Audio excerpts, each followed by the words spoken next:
pagi Pak Son. Kami dari kelompok 8 hari ini sedang melakukan tugas dan kami sedang bersama dengan pemilik dari UMKM Alden Diecast di sini. Alden, boleh silakan kenalin diri lu kepada ini kameranya. Halo, nama saya Christopher Alden, dari saya selaku owner dari buat UMKM Alden Diecast. Kalau boleh tahu kira-kira, Dan, ini bisnis lu udah berlangsung dari berapa lama dan kenapa awalnya lu tiba-tiba kepikiran untuk melakukan bisnis ini? Kalau mulainya sih sekitar tahun 2022 bulan Agustus ya. Kalau kepikiran kenapa ngambil ini, soalnya kan pas di saat itu juga sebenarnya kan banyak, apalagi waktu itu banyak yang minat kan ya. Sekarang kan apalagi udah makin naik nih sekarang nih. Jadi mungkin dulu kan koleksi kan awalnya pikir udah kebanyakan, ya udah akhirnya coba jual deh. Oke, jadi emang sebenarnya ini lebih mostly bisnis developer ya? Iya. Oke, kalau boleh tahu nih, menurut lu sendiri, bagaimana konsumen tuh biasanya pembeli di sini biasanya gambarin kualitas mainan yang dijual gitu mereka?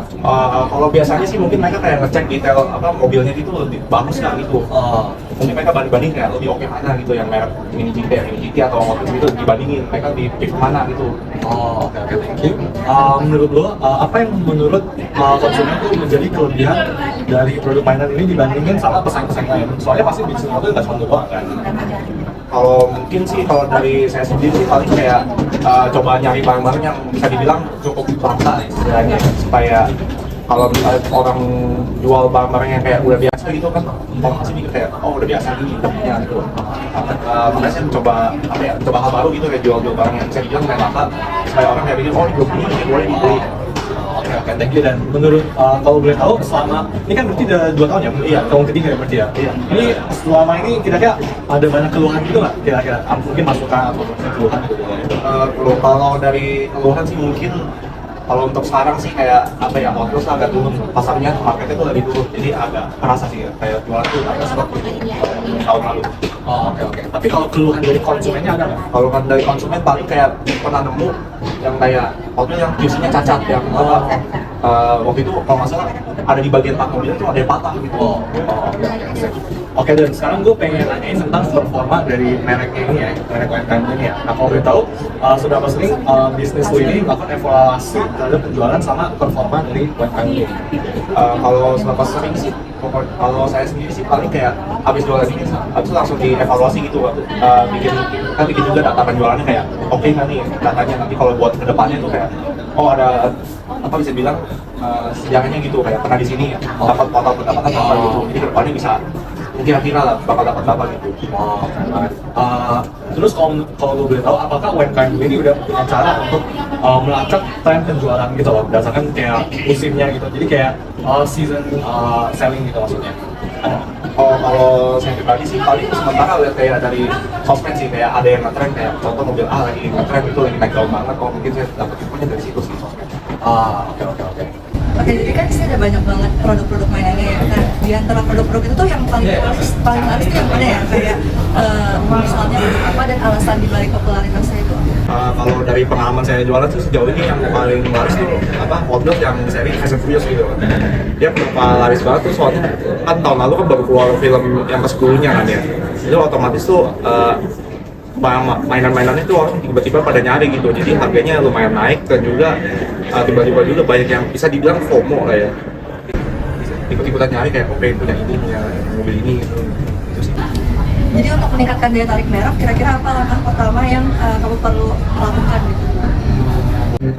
Buat meningkatkan daya tarik merek, mungkin saya bisa ngejualinnya barangnya yang bisa dibilang yang cukup ini ya, harganya lumayan tinggi dan juga yang terkenal aja sih mungkin.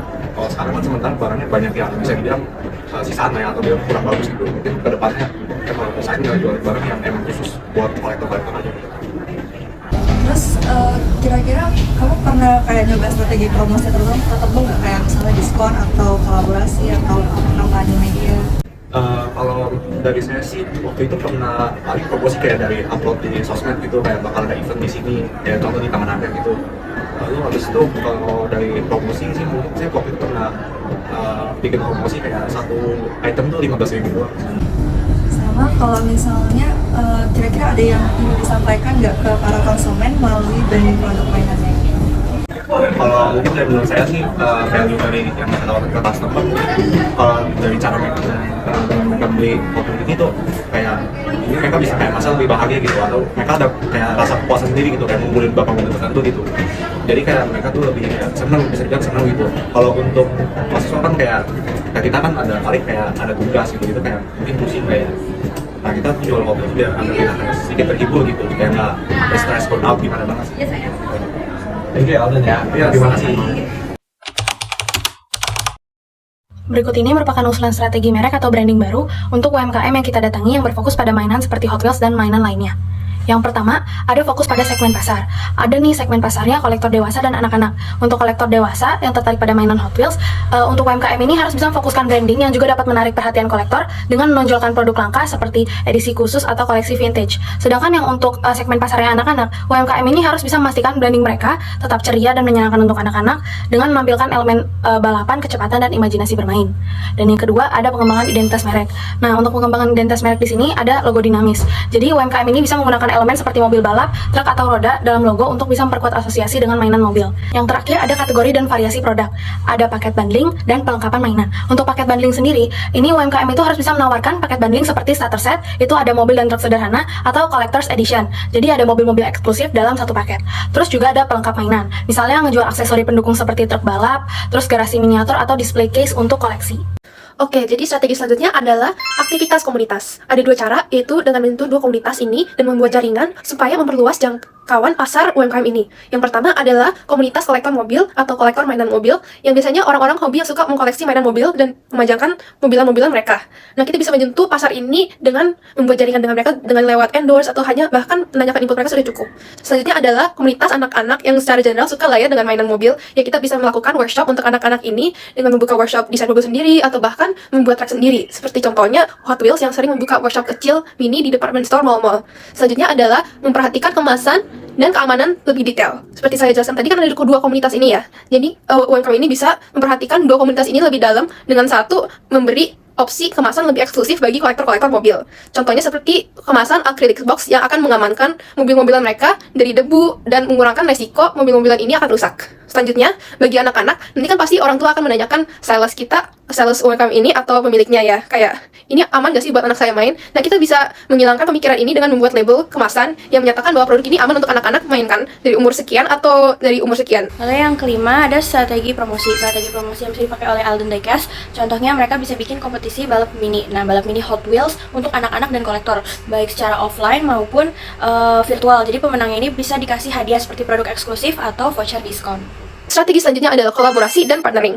Selain komunitas dua ini kan ada yang namanya influencer anak kecil atau YouTuber anak kecil yang biasanya bikin video unboxing atau main video review gitu-gitu, dan penonton mereka kan anak kecil semua. Jadi cocok bagi UMKM ini untuk mengendorse produk mereka kepada influencer kecil-kecil ini. Jadi mereka akan melakukan review pada produk UMKM ini dan semua orang yang menonton YouTuber itu akan mengetahui tentang produk UMKM ini. Selanjutnya adalah partnering dengan TK atau SD atau taman bermain, karena produk mobil-mobilan itu kan biasanya bagus untuk motorik anak kecil.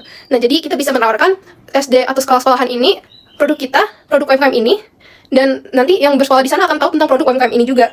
Strategi promosi selanjutnya mungkin Alden Diecast bisa menggunakan program loyalty. Jadi di sini tuh customer bisa ngumpulin poin dari pembelian-pembelian yang mereka lakukan, dan poinnya ini nanti bisa ditukar untuk dapat mainan baru atau voucher diskon.